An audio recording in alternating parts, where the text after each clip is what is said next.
Hey y'all, so here is my blanket that I finished to match my wall decor that I recently glammed out. And it is a very nice lightweight blanket slash throw, and you can use it for the summer or fall. And then if not, it's just a nice decorative throw that you can use throughout the year. So you all stay tuned and watch how I make this blanket. I did not show this part, but of course, the first step is to iron your fabric before starting your project. The next thing I did using a rotary cutting mat and a rotary cutter was to cut the ends of the fabric straight. Folding the fabric would make this step a lot easier.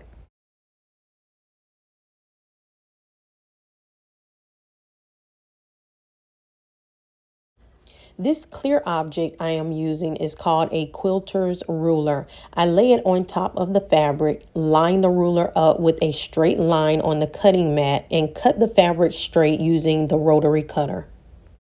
And now I will repeat the same step for the other end of the fabric. I am using 3 yards of fabric for this blanket, and I did not cut the width. So the width of the final blanket is about 42 inches.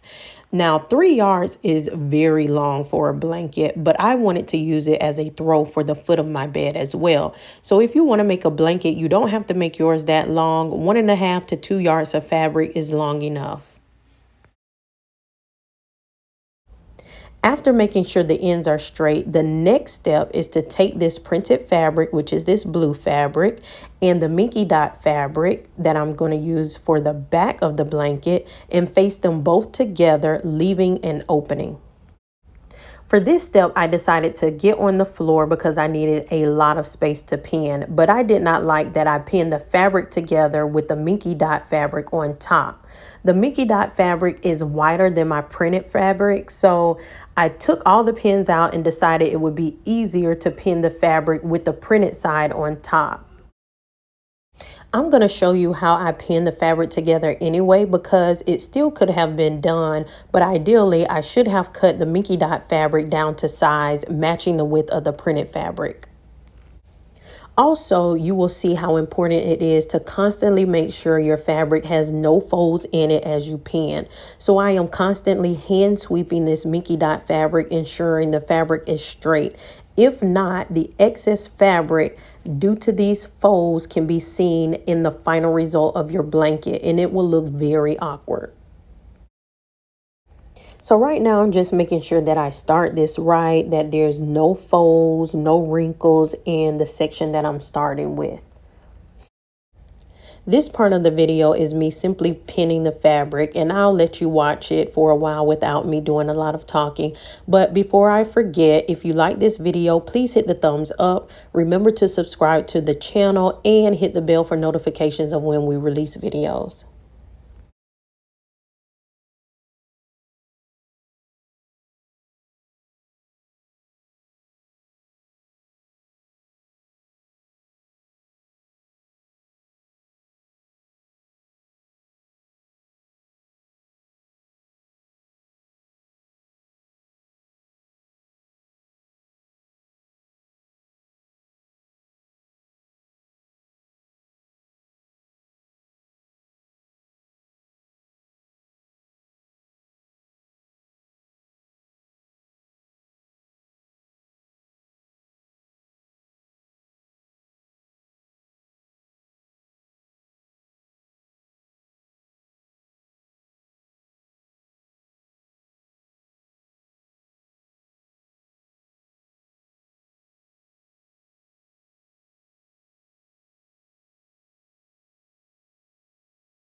When pinning the fabric together, I left a space between the pins as a reminder to not sew that section together, because that will be the opening I will use to stick my hand inside, grabbing everything, pulling it all the way through. Then everything that was on the inside will now be on the outside.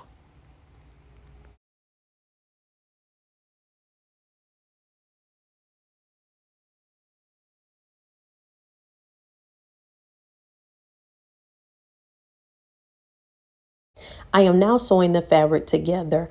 I made sure to start sewing where the pins begin at one section of the opening and sewing all the way through until the pins end again, preventing me from sewing that open space. I line the fabric up using the 5/8 inch mark on the sewing machine and use that to sew the two pieces together. And I am going to sew these ends together until I get all the way back around to the ending point. Again, this fabric is extremely long and I'm not working with a big sewing table. Now, I could have moved the sewing table to the table that I use for cutting. That table that you saw in the beginning, those were two tables that were together. I could have used that table, but that would have been a lot of back and forth, moving the sewing machine, then having to move it back once I needed to sew. So I just worked with the space that I had, and I made sure that the fabric did not bunch up on me in the area where I was sewing.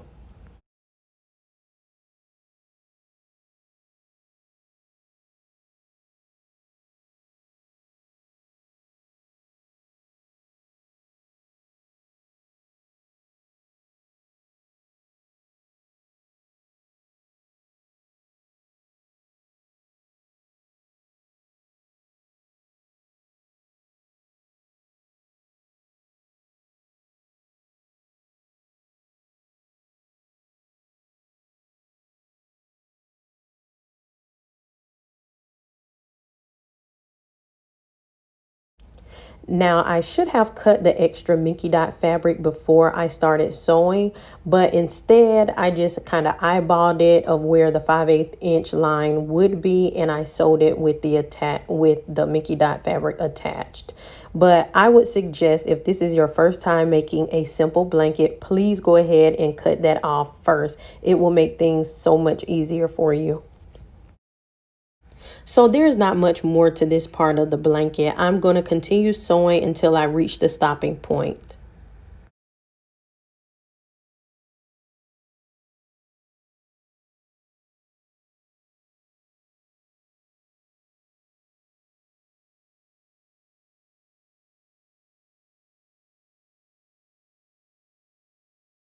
Now I sewed the two pieces together, and normally the next step would be to remove the pins. I did not show that step, but now I am showing where I had to go back and cut that extra Minky dot fabric away from the blanket. After removing the pins and cutting the extra fabric, the next step was simply sticking my hand and arm through the other side of the blanket, grabbing everything from inside and pulling it outward. So now you no longer see the thread and it's beginning to look like the end result.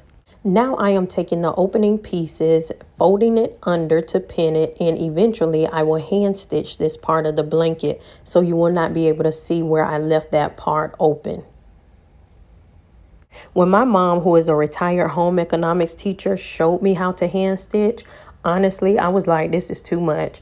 But that's just me. She doesn't mind hand stitching, and other people may find it fun, but me, I do not like hand stitching. So hand stitching the part of the blanket is probably my least favorite things to do.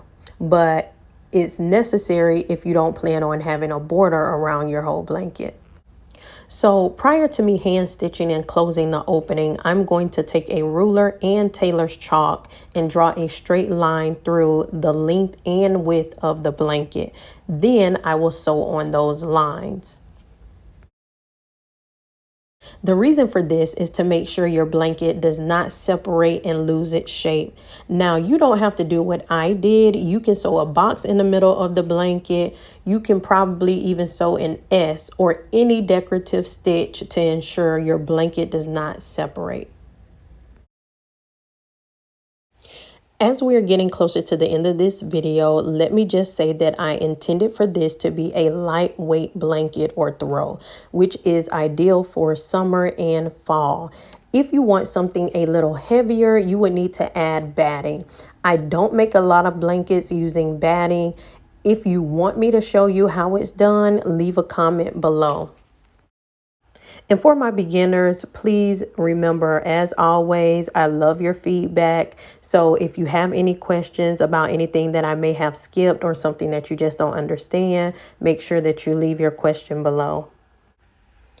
So next you'll see that I'm going to sew on the lines, making sure that I'm careful to not allow my fabric to bunch up on me in the area that I am sewing. I am not going to show the entire part of me sewing the entire length and width of the blanket, but I'm using that chalk mark to guide me. Also, I hand stitched the opening closed while relaxing, watching TV, and decided to not film that as well. But make sure that you stay tuned for the photo at the end. And until next time, bye.